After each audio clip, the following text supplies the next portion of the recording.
तो आज का डीप डाइव एक ऐसे सितारे पर है जिनके जाने से भारतीय सिनेमा का मतलब एक पूरा दौर ही खत्म हो गया है।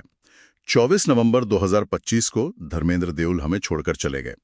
हमारे पास जो स्रोत हैं वो उनके 60 साल के लंबे सफर की कहानी बताते हैं और आज का मिशन है बॉलीवुड के उस असली ही मैन के पीछे के इंसान को समझना। और इस सफर को समझने के लिए हमारे पास एक बहुत ही दिलचस्प एक चाबी है, गाना हमें तुमसे प्यार कितना। अच्छा। हाँ, दिलचस्प बात यह है कि ये गाना कभी उन पर फिल्माया नहीं गया, लेकिन ये उनकी पूरी जिंदगी का, उनके हर बड़े फैसले का सार है। वाह, ये तो बहुत ही दिलचस्प एंगल है। तो चलिए यहीं से शुरू करते हैं।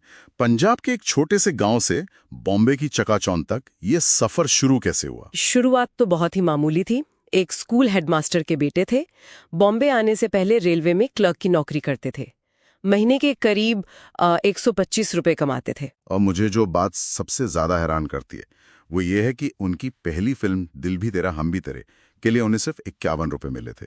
सिर्फ 51? हाँ, मतलब आज के जमाने में तो ये कोई यकीन भी नहीं करेगा। बिल्कुल। और ये संघर्ष यहीं खत्म नहीं हुआ।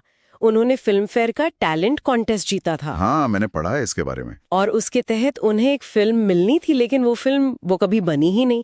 तो रास्ता आसान तो बिल्कुल नहीं था। तो फिर ये ही मैन वाली इमेज बनी कैसे? फूल और पत्थर से तो वो रातों रात एक्शन हीरो बन गए। पर सुना है कि इस इमेज को बनाने में मीना कुमारी का बहुत बड़ा हाथ था। आपने बिल्कुल सही पकड़ा। ये एक बहुत गहरा और भावनात्मक रिश्ता था। मीना कुमारी उस वक्त की बहुत बड़ी स्टार थीं और उन्होंने एक तरह से अपने प्रभाव का इस्तेमाल किया धर्मेंद्र के करियर को आगे बढ़ाने के लिए। तो ये एक प्रोफेशनल मदद थी? नहीं, बात सिर्फ उतनी नहीं थी। उस रिश्ते की जो एक गहराई थी ना, उसने धर्मेंद्र के अभिनय में वो संजीदगी भर दी जो उन्हें बाकी एक्शन हीरो से अलग बनाती थी। मतलब ये हमें तुमसे प्यार कितना वाली बात उनके करियर की शुरुआत से ही साथ चल रही थी। और शायद इसका सबसे बड़ा उदाहरण शोले है ना? इससे बड़ा उदाहरण हो ही नहीं सकता। आप सोचिए, वो शोले के सबसे महंगे एक्टर थे जी। उन्हें ठाकुर का वो दमदार रोल ऑफर हुआ था। कोई भी एक्टर वो रोल करना चाहता, लेकिन उन्होंने वो रोल ठुकरा दिया सिर्फ इसलिए ताकि उन्हें हेमा मालिनी के साथ वीरू का किरदार निभाने का मौका मिले। लेकिन एक एक्टर के तौर पर देखें तो क्या ये एक गलत फैसला नहीं था? ठाकुर का रोल तो आज भी आइकॉनिक है। शायद एक एक्टर के लिए हाँ, पर धर्मेंद्र के लिए नहीं। उनके लिए तो वही बात थी, करियर से ज्यादा जरूरी प्यार था।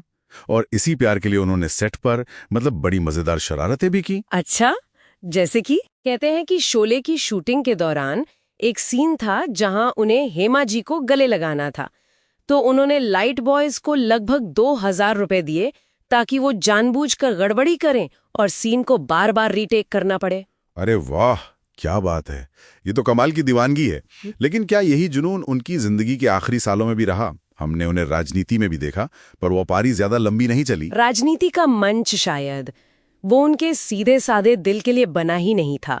वो दुनिया उनके मिजाज से मेल नहीं खाती थी, इसीलिए वो बहुत जल्द उससे दूर हो गए और अपनी जड़ों की तरफ लौट गए। मतलब वापस लोनावाला अपने फार्म हाउस पर? जी हाँ, वो अपने 100 एकड़ के फार्म हाउस पर एक किसान की जिंदगी जीने लगे। वो खुद को कहते थे, एक्टर बाद में, किसान पहले। और इसके साथ साथ वो एक शायर भी थे। हाँ, ये भी मैंने सुना है। वो अपनी शायरी में खुद को गलतियों का पुतला कहने से भी नहीं हिचकिचाते थे। ये जो आत्म जागरूकता है, ये बहुत कम लोगों में होती है। तो कुछ ना, जो सुपरस्टार बनकर भी दिल से किसान रहा। बिल्कुल। और जिसमें अपनी कमियों को दुनिया के सामने रखने का साहस था। सही बात है। उनकी विरासत 300 से ज्यादा फिल्में नहीं, बल्कि ये एहसास है कि जब आप दिल से जीते हैं तो आप हमेशा के लिए अमर हो जाते हैं। हमें तुमसे प्यार कितना सिर्फ एक गाना नहीं, उनकी जिंदगी का फलसफा था। और ये हमारे लिए एक सवाल भी छोड़ जाता है। क्या? कि आज की इस बनावटी और दिखावे की दुनिया में अपनी दिल की आवाज पर इतनी ईमानदारी से जीने का असल मतलब क्या है?